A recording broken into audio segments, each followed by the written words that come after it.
एक बार देवी पार्वती भगवान शंकर जी के साथ स्वर्ग की सैर पर निकली।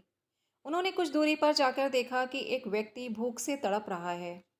देवी पार्वती को उस पर बहुत ही दया आई और वह भगवान शंकर जी की तरफ देखने लगी।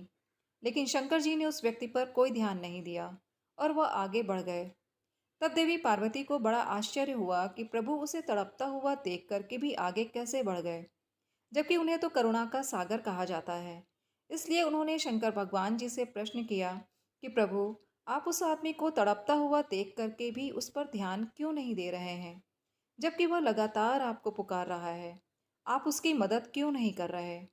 तब भगवान शंकर ने कहा कि हे देवी, इंसान की आदत होती है कि वह अपने मन के बहकावे में आ जाता है और इंसान होने के नाते अपने धर्म और कर्म को भूल जाता है।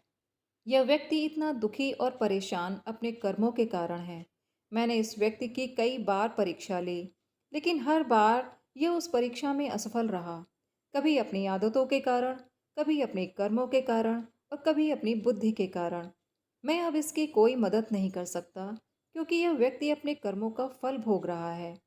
लेकिन देवी पार्वती भगवान शंकर के उत्तर से संतुष्ट नहीं हुई और वह बार बार निवेदन करती रहीं कि प्रभु, इस व्यक्ति की मदद करिए। लेकिन भगवान शंकर उस पर कोई ध्यान नहीं दे रहे थे। लेकिन जब भगवान शंकर भी देवी के बार बार आग्रह करने से परेशान हो गए, तो उन्होंने देवी पार्वती की इच्छा का सम्मान करते हुए एक बार फिर उस व्यक्ति की परीक्षा ली और उसे खूब सारा अनाज और धन दिया। जब उस व्यक्ति ने इतना सारा धन और अनाज अपने पास देखा, तो उसकी प्रसन्नता का ठिकाना नहीं रहा और उसने बहुत पेट भर के भोजन किया। कुछ देर बाद भगवान शंकर एक भिखारी के रूप में उस व्यक्ति के पास पहुँचे और उससे भिक्षा मांगी और निवेदन किया कि वह बहुत दिनों से भूखे हैं, उन्हें थोड़ा भोजन दे दें। किंतु उस व्यक्ति ने अपने भविष्य की चिंता करते हुए भगवान शंकर को ना भोजन दिया और ना ही धन दिया। इसलिए देखते देखते सब कुछ कुछ ही देर में गायब हो गया।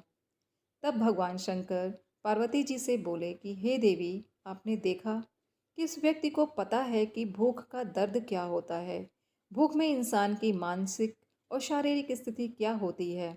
इसके बावजूद भी इसने भिखारी की ना तो मदद की, ना अन्न दिया और ना ही धन दिया। दूसरों के प्रति करुणा दिखाना ही इंसान का धर्म है, लेकिन यह व्यक्ति उसे भी नहीं निभा पाया। सब कुछ देखकर, सुनकर पार्वती जी चुप हो गईं और भगवान शंकर जी के साथ आगे बढ़ गईं।